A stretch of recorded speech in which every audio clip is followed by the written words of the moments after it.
Good morning. Jeffrey Yorio here, author of the Sundowners Vampire Trilogy, and a reading of an older story, a couple different parts to it, but still a shorter one. But it's one of the first ones I wrote outside of my box, my comfortability box, and definitely into the where Jeff has never gone before when it comes to writing. Um, so I'll read them. You have to tell me what you think. So, time for dinner. The new diner was an old route master. Its sign, savor the meal, where time holds still. Mike, I haven't seen this diner before. Catchy name. What do you think? Said Jamie. It's got to be dedicated to the TV show. The windows look like call boxes. Let's have a seat and I'll buy us Coke floats, Mike replied. The waiter, wearing an apricot scarf and a leisure suit, handed a menu to each of them. You're two fine looking young lads. Hope you're having a good day. Read 'em over and let me know when you're ready. Thanks, sir, Mike replied. Name's Warren, and Carly is the cook. Call when you're ready. The menus they were given had three sections: past, present, and cherry. What the heck does that mean? Said Jamie. Mike signaled the waiter. Warren, there's no food on the menu, just the names of people. The names are the meal. It has to do with how the food is prepared. For the past, the food is made like it was back then, same ingredients and cooking methods. The present is using today's ingredients and methods, Warren told them. I'm Jamie and my friend is called Mike. What does cherry mean? Jamie said. Those meals could be disagreeable depending on your palate. You eat the same food as past, but experience more of the essence of what was involved in its creation. It could be said it's a more spicy and hot meal. Are you ready to order? You order, Jamie. I'm still deciding. Okay, Warren, what does the meal include? Drinks? The meal includes everything except dessert. When you're ready to eat, ring this bell. When you want dessert, ring it again. So cherry is the spicier meal? You bet. I'll have the Enfant Francois cherry. An excellent choice. Mike, are you ready to order? Yeah, I'll get the margarita casino, also cherry. It's so rewarding to see young men with great taste. The two looked at each other, rang their bells, and disappeared. Jamie's meal. I appeared in a room. Three young women, possibly teenagers, nude, save for an eye mask, each bound to a large ottoman, their legs splayed open, crying. There was an older man and lady, also naked, having relations with the girls. Is this a porno set?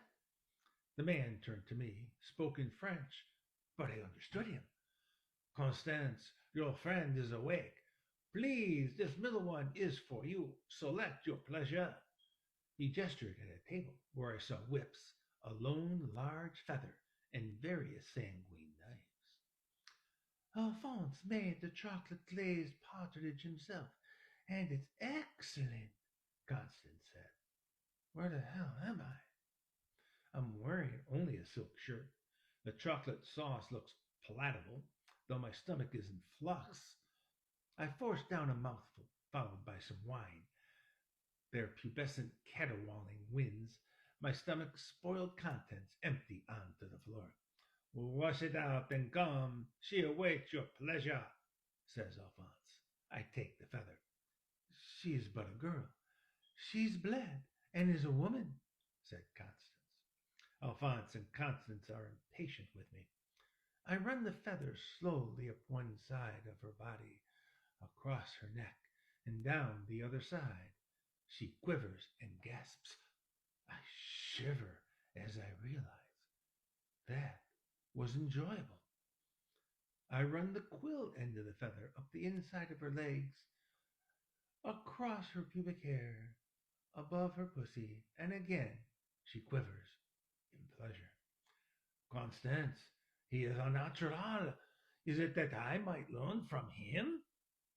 The unreasoning of my actions is abhorrent, yet they feel sewn to my soul.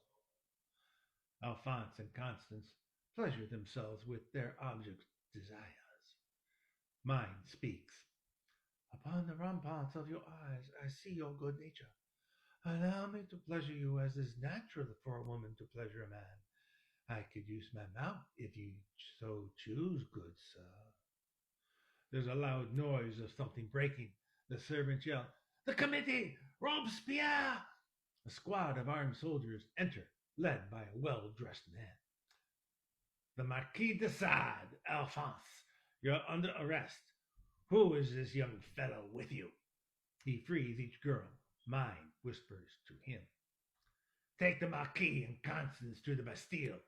You, good sir, may have desserts." I ring my bell.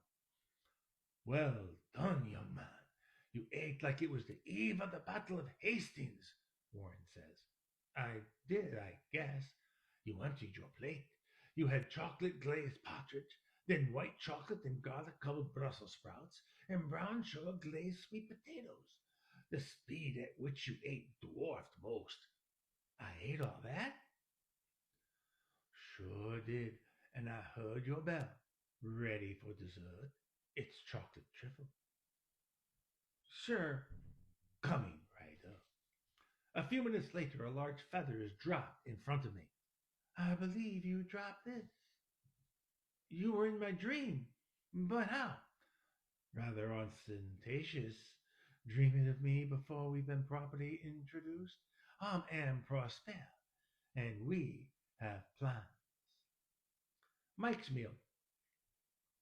I'm in a suite with at least 40 people. All are richly dressed. One of the best looking women I've ever seen is shaking my arm. "Dear, come with me. I'll introduce you." She's wearing a partial see-through dress, sequins splayed throughout. This lady is very familiar. She brings me to a separate table. "Ali, this is the man who named that drink for my lonesome self. Dear, this is my fiance, Prince Ali Khan. The lady who's even undressing you now is Pamela Harriman." "Please call me Pamela. Would you name a drink after me?" My thoughts are confused. What should I say? What should I do? "Pamela, I've just met you. I need to spend some time with you first." "Prince Ali, Rita's friend and I are going for a walk on the beach to enjoy the moon." She grabs a champagne bottle and entwines her arm in mine as we walk out of the room and head for the beach. We see a rowboat outside and she leads me to it. In a few minutes, we're naked and she's giving me a blowjob. This richly lovely lady spoiled me for an hour with the best sex I'd ever had. We return to the party and I make her that drink. "Your drink, Pamela, is called Sex on the Beach." They all clapped and wanted one. We danced, drank, walked, and talked. Then we visited the gardens and the bedroom. The servers brought us foods whose names I couldn't pronounce. I was Charles Brandon, and Pamela was my Mary Tudor, standing on the castle ramparts after our wedding. "Tell me, my dearest, who are you? When we toasted the king, you said, 'Long may she reign.'" Pamela said. "A slip of the tongue, brought on by excessive champagne." "Your tongue never slipped earlier, dearest." "Not yours or your attentions." I hand her a bell. The unreasoning of my leaving. "Please, dearest, ring my bell one last time." She did. "So what did you think of the food?" Warren asked. I guess it was pretty good. What did I eat?" "Your dinner was shrimp and lobster bisque, mince pie with escargot, and tomato, cucumber, and scallion salad." "I must have dreamed and gone to the restroom." "You never left your seat. Your dessert will be brought right away." For a few minutes I relived what had happened. Was it real or a dream? Here's your champagne salad, your ostentatious silver bell. I look at the familiar voice. Pamela, how? I was eating at the other counter. You left very quickly.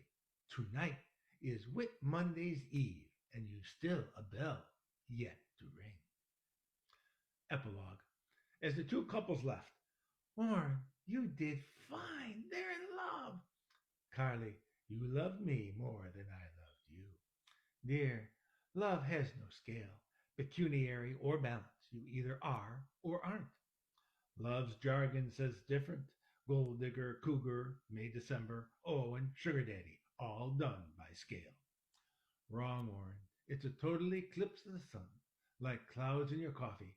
A heartbeat is a love beat. Whatever. What's our next stop? Upstate New York. A guy wants to become a writer. You'll have him write a love song for you and me with tenderness and feeling. Thank you and salute.